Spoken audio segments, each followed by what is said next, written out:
समक्ष एकेडमी में आप सभी का स्वागत है। जैसे कि अपन पढ़ रहे हैं मध्यकालीन हिस्ट्री। मध्यकालीन हिस्ट्री में आज अपन पढ़ेंगे पेशवा और मध्यकालीन हिस्ट्री को खत्म करते हुए आधुनिक हिस्ट्री में पढ़ेंगे। पेशवा में सबसे पहले प्रथम पेशवा पढ़ेंगे बालाजी विश्वनाथ, जो सबसे पहले प्रथम पेशवा का पद दिया गया था और ये प्रथम पेशवा पद मराठाओं से आया था। तो प्रथम कोई पेशवा बनने वाला व्यक्ति था तो वो था बालाजी विश्वनाथ। बालाजी विश्वनाथ के बाद पेशवा का पद वंशानुगत हो गया था और इसके बाद इनके एक पीढ़ी दर पीढ़ी पेशवा बनते गए, पेशवा का पद प्राप्त होता गया। बालाजी विश्वनाथ 1713 से 1720 तक पेशवा के पद पर रहे। बालाजी विश्वनाथ ब्राह्मण थे। ऐसा बताया जाता है कि जो बालाजी विश्वनाथ थे वो ब्राह्मण था जिसने अपने जीवन का एक छोटा राजस्व जिसने अपने जीवन एक छोटा सा राजस्व अधिकारी के रूप में प्रारंभ किया था। उन्हें अपना जीवन है वो एक छोटा सा राजस्व अधिकारी, जो राजस्व कर वसूलता है, राजस्व विभाग का जो अधिकारी बनकर और उन्होंने छोटा सा अपना जीवन व्यतीत किया था। और मराठाओं और साहू जी के टाइम से ही ये एक राजस्व अधिकारी बने थे। वह कूटनीति में अत्यंत ही कुशल थे। उनकी जो कूटनीति थी उसमें वो अत्यंत कुशल थे, मतलब कठोरता, अपनी नीति, अपने राजस्व अधिकारी का जो पद था उसमें कहीं ना कहीं वो बहुत ज्यादा अत्यंत कुशल और निपुण माने जाते थे। बालाजी विश्वनाथ अनेक बड़े मराठा सरदार को साहू जी की ओर कर लिया, मतलब बालाजी विश्वनाथ ने अनेक मराठा सरदार और साहू जी की ओर कर दिया था, क्योंकि साहू जी ने ही बालाजी विश्वनाथ को पेशवा का पद दिया था। तो उनके टाइम पर ये राजस्व विभाग के अधिकारी थे। तो बाकी और जो मराठा थे उन्होंने उन सभी मराठाओं को उन्होंने साहू जी की तरफ कर दिया था। मराठा साम्राज्य चल रहा था तब। साहू ने 1713 ईस्वी में बालाजी विश्वनाथ को पेशवा या मुख्य प्रधान बनाया, मतलब बालाजी विश्वनाथ को साहू जी ने 1713 में पेशवा का मुख्य प्रधान बनाया था। साहू जी ने, बालाजी विश्वनाथ ने धीरे धीरे साहू का और अपना आधिपत्य मराठा सरदारों के साथ अधिकांश महाराष्ट्र पर कायम किया। मतलब बालाजी विश्वनाथ ने क्या करा, बालाजी विश्वनाथ ने साहू जी की ओर से अपना आधिपत्य स्वीकार, मतलब अपने आधिपत्य स्थापित करा, मतलब मराठाओं के प्रति, मतलब अपना आधिपत्य स्थापित करा, अपनी एक अच्छी छवि बनाई, अपनी एक अच्छा प्रस्ताव पारित, मतलब आधिपत्य किया था। और उन्होंने अधिकतर जो महाराष्ट्र का क्षेत्र था वहां पर उन्होंने अपना अधिकार कर लिया था, क्योंकि आगे इस समय पर ये पेशवा बनने वाले थे और पेशवा का पद मिला था। तो अधिकांश महाराष्ट्र पर इनका अच्छा कायम था, मतलब अधिकांश महाराष्ट्र पर इन्होंने अपना अधिकार जो अच्छी तरह से कायम कर लिया था। पेशवा ने अपने हाथों में शक्ति का संकेंद्रण कर लिया, मतलब पेशवा ने अपने हाथों पर जो आसपास की शक्ति थी, मतलब महाराष्ट्र पर अपना कब्जा किया और अधिकांश क्षेत्रों में अधिकांश जो क्षेत्र थे उनको अपने हाथों में कर लिया, मतलब अपनी शक्ति को मजबूत कर लिया था।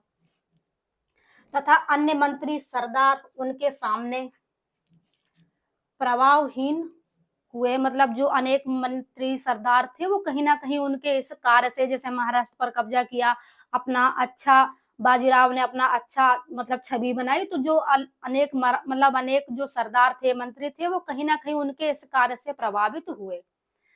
वस्तुतः वह और उनका बेटा बाजीराव प्रथम पेशवा को मराठा साम्राज्य का कार्यकारी प्रधान बनाया। मतलब बाजीराव ने अपना कब्जा करा तो उन्होंने बालाजी को प्रथम पेशवा और पेशवा मराठा साम्राज्य, मतलब मराठा साम्राज्य में पेशवा के पद पर उन्होंने एक अच्छा अधिकारी कार्यकार बनाया था अपने बेटे को।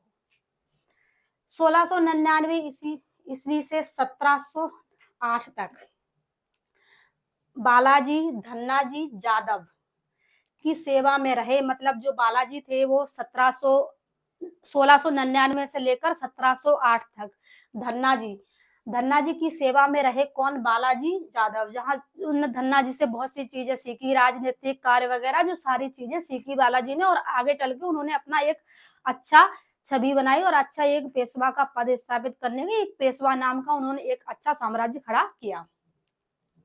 1708 में धन्ना जी की मृत्यु के बाद उनके पुत्र चंद्रसेन यादव ने ताराबाई के पक्ष में मिल जाने पर बालाजी विश्वनाथ को साहू जी की सेवा में आने का अवसर प्राप्त हुआ।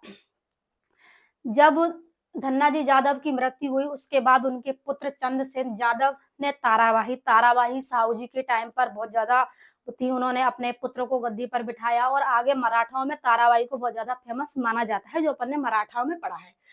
तो चंद्रसेन यादव ने क्या करा, ताराबाई के पक्ष में मिलकर बालाजी विश्वनाथ को साहू जी की सेवा करने का अवसर दिया। मतलब चंद्रसेन ने बालाजी थे उन ताराबाई के साम्राज्य में उस टाइम ताराबाई का साम्राज्य चल रहा था, तो उनने बालाजी को साहू जी थे उस समय ताराबाई के समय पे, तो साहू जी की सेवा करने के लिए, साहू जी के पक्ष में रहने के लिए उन्होंने बालाजी को बनाया, बालाजी को एक अच्छा पद और उनकी सेवा करने का अवसर दिया। साहू ने चंद्रसेन के संभावित विश्वासघात से बचने के लिए एक नया पद, मतलब चंद्रसेन ने क्या करा, साहू जी को विश्वासघात से बचाने के लिए उन्होंने एक नया पद दिया। किसको दिया? संभावित उनके साथ चंद्रसेन साहू जी के साथ कोई विश्वासघात ना हो, उनके साथ कोई आगे चल के कोई घटना ना हो, इसलिए उन्होंने एक नया पद शुरू किया था, उसको कहा था सेना कार्ते। मतलब सेना को संगठित करने वाला, उन्हें सेना करते के नाम से एक पद शुरू किया और उस पद का मतलब था सेना को संगठित करने वाला व्यक्ति। संगठित किया और बालाजी को उस पद पर नियुक्त किया और उन्होंने कहा क्या करा, बालाजी को उस पद पर नियुक्त किया। चंद्रसेन थे उन्होंने साहू जी के टाइम पर यह पद शुरू किया था और उस सेना का अधिकारी बनाया था बालाजी को, और बालाजी को क्या करा, सेना को संगठित करने वाला एक अधिकारी बना दिया था साहू जी के टाइम पर चंद्रसेन ने। बालाजी विश्वनाथ ने मराठा शक्ति को बढ़ाने के लिए मुगल अधिकारियों के आपसी झगड़ों का पूरा फायदा उठाया।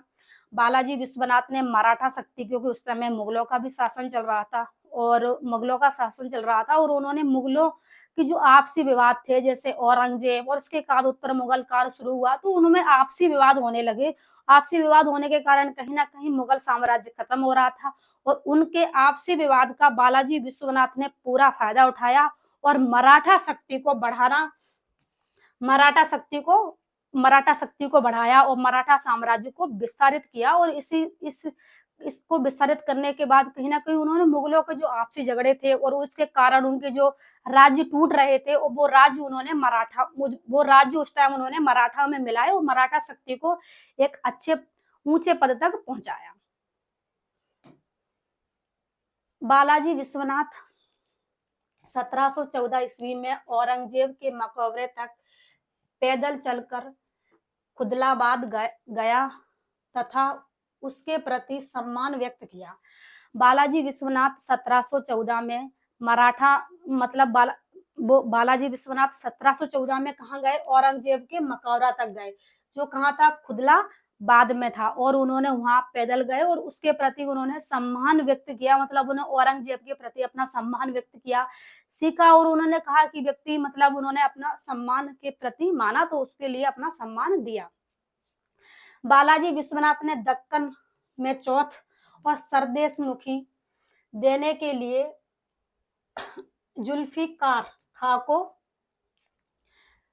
राजी कर लिया। मतलब बालाजी विश्वनाथ ने क्या करा, एक कर, ये चौथ और सरदेशमुखी नाम के दो कर शुरू किए। सरदेशमुखी जो कर था वो मराठाओं से नहीं लिया जाता था, वो कर अन्य जो अदर लोग थे उनसे लिया जाता था, और चौथ जो था वो मराठाओं से लिया जाता था। और सरदेशमुखी कर बताया जाता है कि जो फसल जो होती थी उसका 1/4 भाग था, और जो चौथ था वो 1/2 के आसपास लिया जाता था, और ये मराठाओं से लिया जाता था और ये अदर जो व्यक्ति थे उस राज्य में उनसे लिया जाता था। ये 2 प्रकार के कर शुरू हुए। किसने करे? बालाजी विश्वनाथ ने करे मराठा साम्राज्य में। जुल्फिकार को राजी किया, मतलब इस कर लेने के लिए उन्होंने एक व्यक्ति था जुल्फिकार जिसको राजी किया। अंततः उसने सैयद बंधुओं के साथ एक समझौते पर दस्तखत दस्तखत किए, सैयद बंधुओं के साथ एक समझौता किया इसी कर को प्रस्तावित होकर इसको लेने के लिए। तो उन्होंने सैयद बंधु के साथ मिलकर एक समझौता किया और उस समझौता पर दस्तखत किए तथा सारे इलाके जो पहले शिवाजी के राज्य के हिस्से थे साहू को वापस कर दिए। जो पहले जो सारे इलाके थे वो कहीं ना कहीं शिवाजी के राज्य के हिस्से थे, तो उन्होंने इसको कर शुरू किया, सारे राज्य को अपने तरफ मिलाया और कहीं ना कहीं एक प्रस्तावित पारी किया और जिसपे हस्ताक्षर करवाए। और फिर जितने भी जो पहले इलाके शिवाजी के थे, शिवाजी के राज्य में थे, वो उन्होंने साहू जी को वापस कर दिए। मराठा को दक्कन के 6 सूबों और चौथ व सरदेश मुखी प्राप्त करने का अधिकार दे दिया। मतलब मराठाओं को दक्कन के 6 राज्य दिए और 6 राज्यों से कर वसूलने का, और जो जो इस टाइप के चौथ और सरदेश मुखी जो कर लिए गए थे उनको देने का अधिकार प्राप्त कर दिया गया। उनके प्रतिकार के रूप में साहू ने बादशाह की सेवा में 15,000 घुड़सवार सैनिकों को देने, दक्कन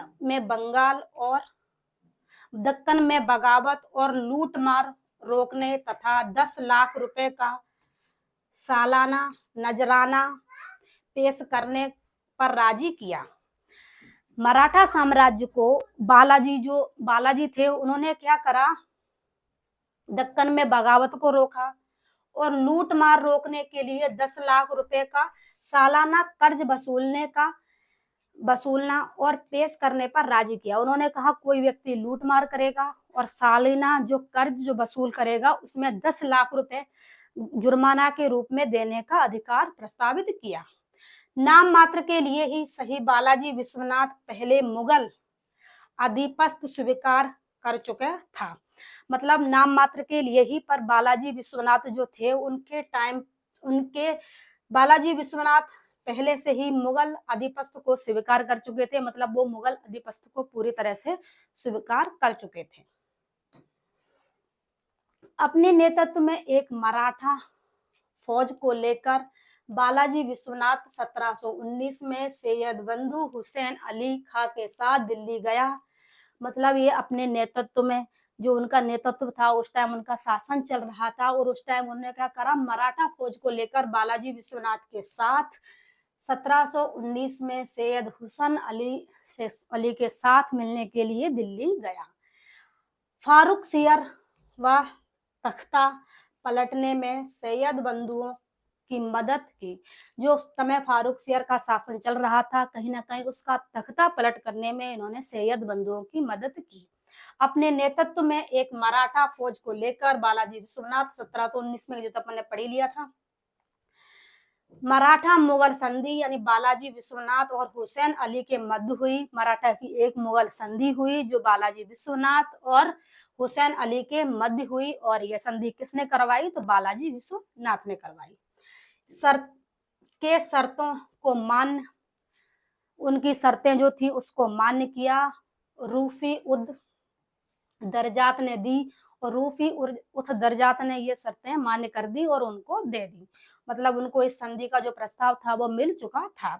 दिल्ली में बालाजी विश्वनाथ और अन्य मराठा सरदारों ने मुगल साम्राज्य की कमजोरी को स्वयं देखा तथा उनमें अपना प्रभाव क्षेत्र उत्तर की ओर बढ़ाने की महत्वाकांक्षा ने घर कर लिया। मतलब क्या करा, दिल्ली की ओर शिवाजी और अन्य मराठा, दिल्ली की ओर बालाजी विश्वनाथ और अन्य मराठा सरदारों ने जो मुगल साम्राज्य की जो कमजोरी थी उसको स्वयं देखा। मतलब मुगल साम्राज्य की उस समय कमजोरी चल रही थी, आपसी विवाद चल रहा था, इस चीज को कहीं ना कहीं उन्होंने स्वयं देखा। उन्होंने उनमें अपने क्षेत्र प्रभाव और उत्तराधिकारी को बढ़ाने की महत्वाकांक्षा ने घर कर लिया। मतलब उन्होंने सोचा कि हमें अपना मराठा साम्राज्य बढ़ाना चाहिए और कहीं ना कहीं उस महत्वाकांक्षा को उनके मन में घर कर लिया गया कि हम अपने हमारा जो मराठा साम्राज्य है कहीं ना कहीं उसको सर्वोच्च और ऊंचे तक पहुंचा सकते हैं, क्योंकि मुगल के हाथों से उनके राज्य छूटते जा रहे हैं और ये कारण उनकी कहीं ना कहीं आपसी विवाद का था। उसका पूरी तरह से बालाजी विश्वनाथ ने फायदा उठाया और मराठा साम्राज्य को अच्छी तरह से विस्तारित किया। चौथ और सरदेशमुखी सौंपने की प्रथा ने भी पेशवा को संरक्षक की जंजीर बनाई। मतलब जो इस टाइप की जो कर वसूल करे जा रहे थे, ये कहीं ना कहीं मराठा साम्राज्य की संरक्षण की एक जंजीर बन गई। व्यक्तिगत शक्तियों के बढ़ाने में सहायता दी। मतलब व्यक्तिगत कहीं ना कहीं उनकी आपसी शक्तियां बढ़ गई, क्योंकि जब उनका क्षेत्र हो रहा था, उनकी राजनीतिक चीजों की तरीका अच्छी तरह चल रहा था और उस समय मुगल टूटते जा रहे थे, तो कहीं ना कहीं ये चीज उनकी शक्ति को बढ़ाने के लिए एक अच्छी साबित हुई। बालाजी विश्वनाथ 1720 में मारा गया। मतलब बालाजी विश्वनाथ 1720 में उनकी मृत्यु हो गई और उनकी जगह 20 वर्ष का बेटा बाजीराव प्रथम पेशवा बना। यहाँ से पूरी तरह से पेशवा का पद शुरू होगा, क्योंकि बालाजी विश्वनाथ तो मराठा साम्राज्य को संभालने और मुगल साम्राज्य की जो नीतियां टूटती जा रही थी, जो राज्य छूटते जा रहे थे, उनको कहीं ना कहीं मिलाने में अपना महत्वाकांक्षा दी और सारे साम्राज्य को विस्थापित किया। अब यहाँ से एक नया पद शुरू होगा, पूरी तरह से पेशवा स्थापित हो जाएंगे और अपना अच्छी तरह से वंशानुगत तरीके से शासन करेंगे। तो पहला देखो, बालाजी विश्वनाथ तो पहले पेशवा के पद पर मिले ही थे और उन्होंने अपना पेशवा का पद स्थापित किया था, पर पूरी तरह से अच्छी तरह से यहाँ से पेशवा का पद शुरू होता है।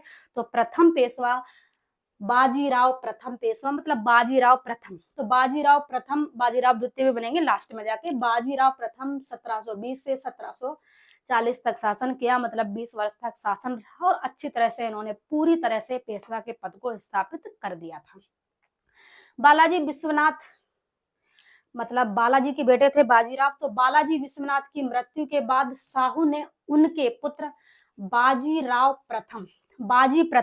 बाजीराव प्रथम को पेशवा नियुक्त किया। मतलब उनकी मृत्यु के बाद उनके बेटे को पेशवा एक पद था, उस पर उन्होंने बाजीराव को प्रथम पेशवा नियुक्त किया।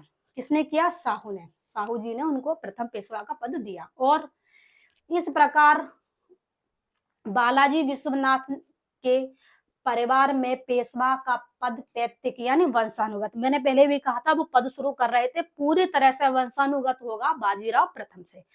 तो पूरी तरह से ये पद वंशानुगत हो गया और फिर आगे चल के पेशवाओं का शासन रहा, मराठाओं का शासन समाप्त हो गया। फिर मराठा के नाम से नहीं जाना गया, फिर पेशवा के शासन के नाम से ही कुछ टाइम तक इनका शासन चला।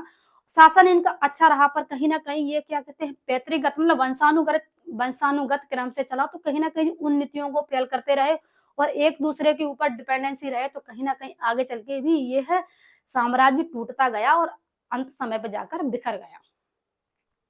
मुगल साम्राज्य के प्रति अपनी नीति की घोषणा, बाजीराव पढ़ रहे हैं प्रथम। तो मुगल साम्राज्य के प्रति अपनी नीति की घोषणा करते हुए बाजीराव प्रथम ने कहा, हमें इस जर्जर वृक्ष के तने पर आक्रमण करना चाहिए, शाखाएं तो स्वयं ही गिर जाएंगी।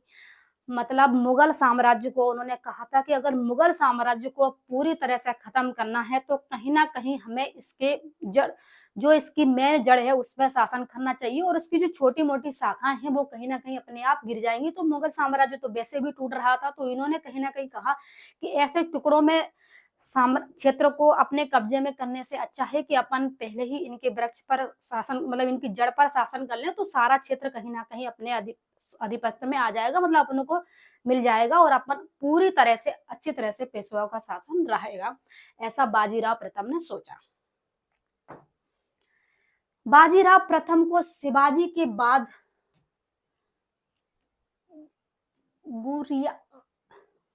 मतलब शिवाजी ने एक गुरिया नीति का प्रयोग किया था।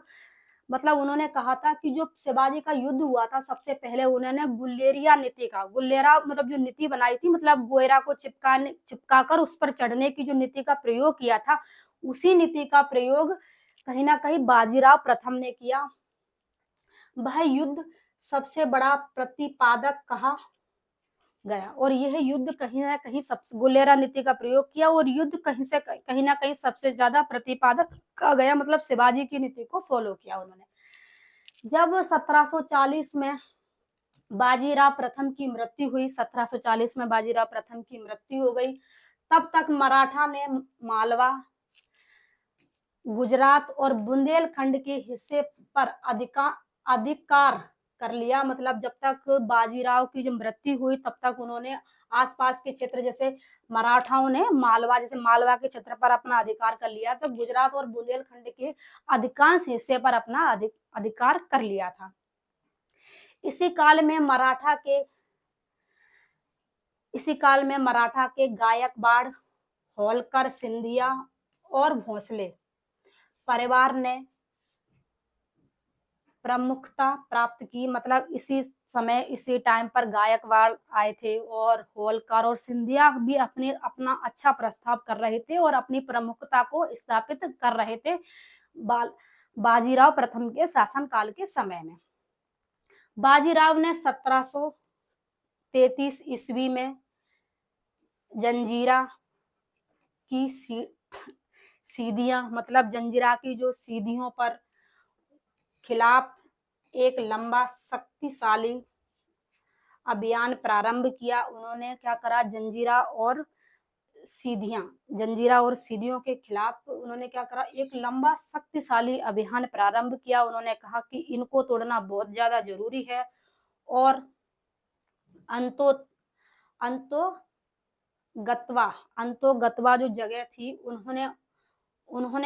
उन्हें मुख्य भूमि से निकाल कर बाहर कर दिया। मतलब जो यहाँ तक जो जंजीरा और जो सीधियां थे, उनकी जो मुख्य भूमि थी अंत गोतवा जो था, जो वहां से निकालने को, और उन्होंने वहां से कहीं ना कहीं उनको निकालने में मुख्य भूमि निभाई और इनको वहां से निकाल कर बाहर कर दिया।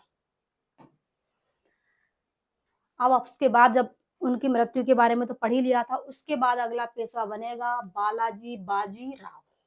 पेशवाओं के नाम भी पूछे जाते हैं और इनके सीक्वेंस भी कई बार एग्जाम में पूछे जाते हैं। तो ये तीसरे नंबर का पेशवा बनने वाला व्यक्ति है बालाजी बाजीराव। मतलब बालाजी जो पहले पेशवा बने थे मराठा साम्राज्य के टाइम पे, बाजीराव बालाजी के बेटे थे, तो दोनों नामों को मिलाकर बना बालाजी और बाजीराव। 1740 से 1761 तक इनका शासन रहा। बाजीराव प्रथम का 18 साल का पुत्र बाजीराव जो नाना साहब के नाम से जाना जाता है, जो 18 साल का इनका पुत्र था, जो नाना साहब के नाम से जाना जाता है, इसमें इनको नाना साहब के नाम से जाना गया है। बालाजी बाजीराव के टाइम पर नाना साहब पहले इन्हीं को कहा जाता था और मूवी भी बनी है, उसमें उनको नाना साहब ही नाम बताया गया है। आगे चल के उनको बालाजी बाजीराव के नाम से जाना गया। पेशवा वह 1740 से 1761 तक पेशवा रहा। मतलब 1740 से 1761 तक इन्होंने शासन किया। इनका दूसरा नाम था नाना साहब के नाम से इनको जाना जाता था। बालाजी बाजीराव ने अपने पिता का अनुसरण किया। मतलब उन्होंने अपने पिता की नीति अपनाई, जिस तरह से उन्होंने शासन किया उसी तरह से इन्होंने किया, तथा उसने मराठा शक्ति को उनके उत्कर्ष पर पहुंचाया। मतलब मराठा शक्ति को उन्होंने उसको जो उत्कृष्ट था उस पर पहुंचाया, उच्च सीमा तक पहुंचाया और उसको आगे बढ़ाया। उसी के शासन काल में मराठा और अहमद शाह अब्दाली की फौज का पानीपत में 14 जनवरी 1761 में एक दूसरे से आमना सामना हुआ। 1761 में अब्दाली फौज, मतलब अब्दाली का मराठा साम्राज्य से आमना सामना हुआ। वो हुआ कब? 14 जनवरी 1761, जिसको पानीपत के तृतीय युद्ध के नाम से जाना जाता है। इसीलिए मराठा साम्राज्य में बालाजी बाजीराव प्रथम को ज्यादा महत्व दिया गया है और ज्यादा तरह से क्वेश्चन पूछे जाते हैं, क्योंकि पानीपत का कहीं ना कहीं तृतीय जो युद्ध हुआ था इन दोनों के, अब्दाली और मराठाओं के बीच जो युद्ध हुआ था बालाजी बाजीराव के बीच, उसको पानीपत का तीसरे युद्ध के नाम से जाना गया। मराठा फौज के पैर पूर्ण रूप से उखड़ गए। मराठा साम्राज्य की जो फौज थी उसके कहीं ना कहीं पैर पूर्ण रूप से उखड़ गए। पेशवा का बेटा विश्वास राव, पेशवा का जो बेटा था उसका नाम था विश्वास राव, सदाशिव राव भाऊ और अन्य अग्निनत मराठा सेनापति करीब 28,000 सैनिकों ने पानीपत के तीसरे युद्ध में भाग लिया था। पानीपत की हार मराठाओं के लिए एक महाविपदा का कारण बना। पानीपत की जो हार हुई थी उस समय मराठाओं की पानीपत में हार हो गई और कहीं ना कहीं ये मराठा साम्राज्य के लिए एक बहुत बड़ा विपदा का कारण बना। विपदा के सामना विपदा के समान थी, मतलब बहुत बड़ा कारण बना, तो कहीं ना कहीं उनके लिए ये हार एक बहुत बड़े विपदा के समान थी, क्योंकि साम्राज्य स्थापित हो रहा था और उसी समय बहुत बड़ी हार का सामना करा, तो कहीं ना कहीं साम्राज्य टूटता दिखाई दिया।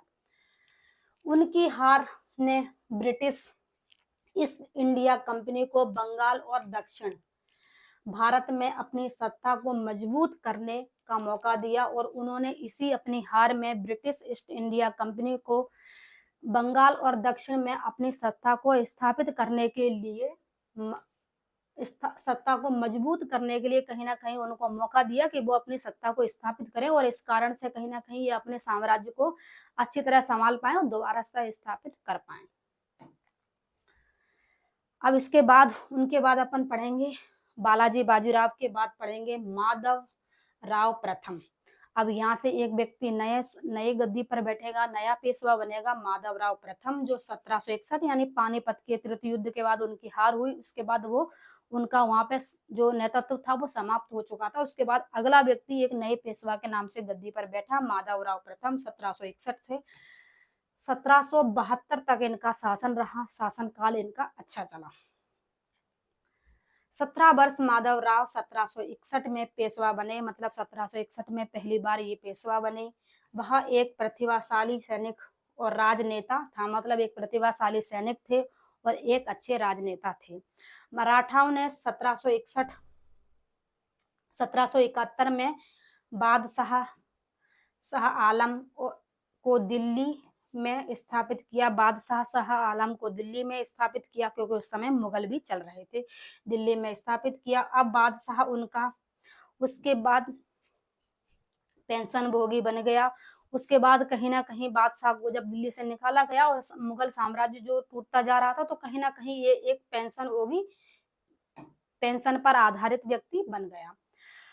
पानीपत की तीसरी लड़ाई 1700 रोकना और उस टाइम जब पेशवा बने थे तो पानीपत का तीसरा युद्ध तो हो ही रहा था, वो अपन ने पढ़ा था बालाजी बाजीराव में। तो कहीं ना कहीं पानीपत की तीसरी लड़ाई इनके शासनकाल में चल रही थी। 14 जनवरी 1761 में अहमद शाह अब्दाली ने दुरसानी वंश की स्थापना की, मतलब अहमद शाह अब्दाली ने एक नया वंश की स्थापना की, दुर्गानी वंश के नाम से उसे जाना गया। मराठाओं के अलावा इस काल में इस काल में इस काल में उत्तर में अन्य शक्तियां थी, मतलब मराठाओं का साम्राज्य तो स्थापित हो ही रहा था। उस टाइम पर जो अलग अलग क्षेत्र थे वहां पर अलग अलग शक्तियों का शासन चल रहा था। जब मैंने कहा था गायकवाड़ा अपना शासन अपना स्थापित कर रहे थे, सिंधिया अपना कर रहे थे और कई छोटे छोटे राज्य जो अपने आप को स्वतंत्र घोषित कर रहे थे, क्योंकि जब मुगल कमजोर होते जा रहे थे तो उन्होंने अपने अपने राज्य को स्वतंत्र घोषित करा और अपने अपने छोटे छोटे राज्य में कहीं ना कहीं अपनी सत्ता स्थापित की। तो और जो अलग क्षेत्र थे, क्योंकि मराठा तो सीमित जगहों पर अपना राज्य स्थापित कर रहे थे, काफी नीतियों का सामना कर रहे थे, तो जो और आसपास के कहीं ना कहीं छोटे छोटे राज्य वो अपने आप को स्वतंत्र घोषित कर रहे थे और अपनी शक्तियों को स्थापित कर रहे थे। तो उत्तर में एक अन्य शक्ति थी जो अपना राज्य स्थापित कर रही थी। अवध का नवाब अवध में एक नवाब बनाया गया था और जो अवध के जो नवाब थे वो कहीं ना कहीं वहां पर जो नवाब का पद शुरू हो रहा था, जैसे यहाँ पेशवा बन रहे थे मराठाओं के टाइम पर, जो पद नहीं था, मतलब मराठाओं के टाइम पर एक अलग नीति शासन चल रहा था, तो उन्होंने एक नया पद जो पेशवा बनाया। तो इस समय पेशवा चल रहा था, अलग अलग शक्तियों में नवाब का पद स्थापित हो रहा था। जाट और रोहेला, मतलब जाट भी अपना शासन कर रहे थे। तो जाट और रोहेला कहीं ना कहीं छोटे राज्यों में ये भी अपना अपना शासन स्थापित कर रहे थे। अब्दाली अवध के नवाब और रोहेला का समर्थन प्राप्त करने में सफल रहे, मतलब अब्दाली जो थे वो अब्दाली अब्दाली अवध के नवाब बनने में और रोहेला का समर्थन करने में कहीं ना कहीं सफल रहे, मतलब सभी क्षेत्र अपना राज्य स्थापित करने में कहीं ना कहीं सफल होते जा रहे थे। जब 1761 में पानीपत का निर्णायक लड़ाई हुई, जब 1761 में लास्ट पानीपत का तीसरा युद्ध जो माना जाता है, तो पानीपत की निर्णायक लड़ाई हुई, तब ना राजाओं राजपूतों ने और ना जाटों ने, ना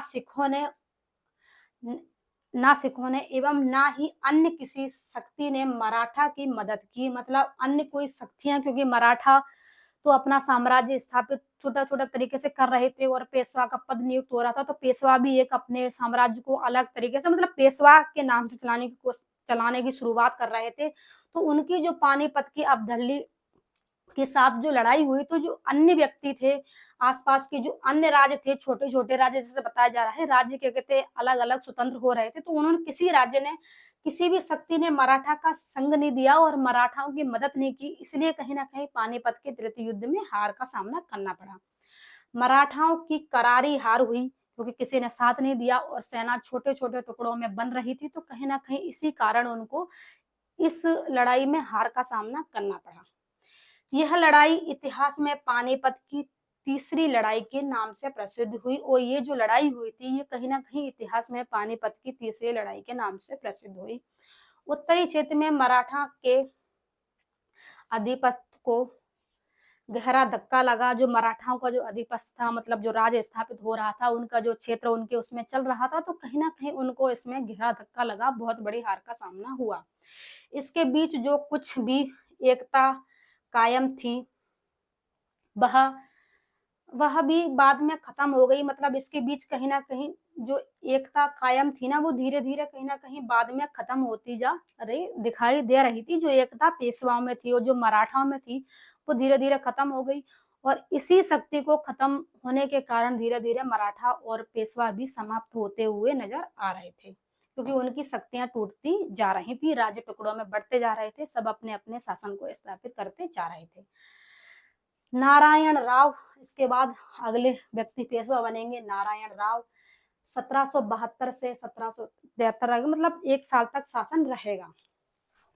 माधव राव की मृत्यु के बाद उनका छोटा भाई नारायण राव पेशवा बना। मतलब बेटा नहीं था, ये उनका छोटा भाई था जो उनकी मृत्यु के बाद पेशवा बना। लेकिन 1763 मतलब 1773 ईस्वी में उनका चाचा रघुनाथ राव ने पेशवा बनने के लिए नारायण राव की हत्या कर दी। मतलब उनके चाचा पेशवा बनना चाहते थे और उन्होंने कहीं ना कहीं पेशवा बनने के लिए उनकी हत्या कर दी। 1 साल तक इनका शासन रहा, पर जैसे बताया कि पद वंशानुगत चल रहे थे, तो सभी को पढ़ना जरूरी था। कभी कभी सिक्वेंस भी पूछ लिया जाता है, डिटेल नहीं पूछी जाती, तो सिस्टम मतलब एक साइड से क्वेश्चन भी दिए रहते हैं, तो कहीं ना कहीं इसके बाद कौन बना, तो वो चीज भी पूछ ली जाती है। माधव नारायण राव, उसके बाद एक व्यक्ति पेशवा बना, उसका नाम था माधव, पर उसने उस नाम को जोड़ा माधव नारायण राव। तो माधव नारायण राव 1774 से 95 तक रहेंगे, उनका अच्छा शासनकाल रहेगा, 1795 तक वो शासन करेंगे। नारायण राव की मृत्यु के बाद जन्मा उनका पुत्र माधव नारायण राव पेशवा बना। उनकी मृत्यु के बाद उनका पुत्र पेशवा बना, जो माधव नारायण राव पेशवा के नाम से गद्दी पर बैठा। नाना फडणवीर 20 के नेतृत्व में मराठा सरदारों ने मारता राज्य की देखभाल के लिए बार भाई और कासिल को नियुक्त किया। मतलब उन्होंने कहीं ना कहीं आगे के जो क्षेत्र देखने के लिए उन्होंने मारता राज्य, मतलब मारता का जो राज्य जो क्षेत्र था, उनको उनकी देखभाल के लिए उन्होंने क्या करा, भाई कासिल, भाई जो उनका एक भाई था, उसका भाई कासिल को उस क्षेत्र की देखभाल करने के लिए नेतृत्व, मतलब उसको वहां की देखभाल करने के लिए नियुक्त किया और ये सारा सब कुछ माधव नारायण राव के नेतृत्व में हुआ। मतलब उन्होंने आज्ञा दी कि ये सारे क्षेत्र है इस तरह से देखे जाएं। प्रमुख मराठा सरदारों की इस चुनौती का सामना करने के लिए अपने को असमर्थ पाकर रघुनाथ नारायण पूना से भागने पर मजबूर हो गए। मतलब जो आगे के जो क्षेत्र में जो शासन कर रहे थे रघुनाथ राव, और कहीं ना कहीं इनका जो क्षेत्र था, इनकी चुनौती, मतलब मराठाओं का जो अच्छी शक्तिशाली थी और उनका चुनौतियों का सामना न करने के कारण वो पूना से भागने भागने के लिए मजबूर हो गए, क्योंकि ये लोग अपनी शक्ति के साथ जो लोग शासन करने के लिए शुरू हुए थे। और बंबई जाकर नाना फडणवीस के विरुद्ध अंग्रेजों से सहायता मांगी। मतलब इन्होंने क्या करा, जो फाड़नवीर वीर बीस थे ना, उनकी कहीं ना कहीं हत्या करने के लिए, उनको क्या, उनके विरुद्ध अधिकार करने के लिए इन्होंने अंग्रेजों की सहायता मांगी।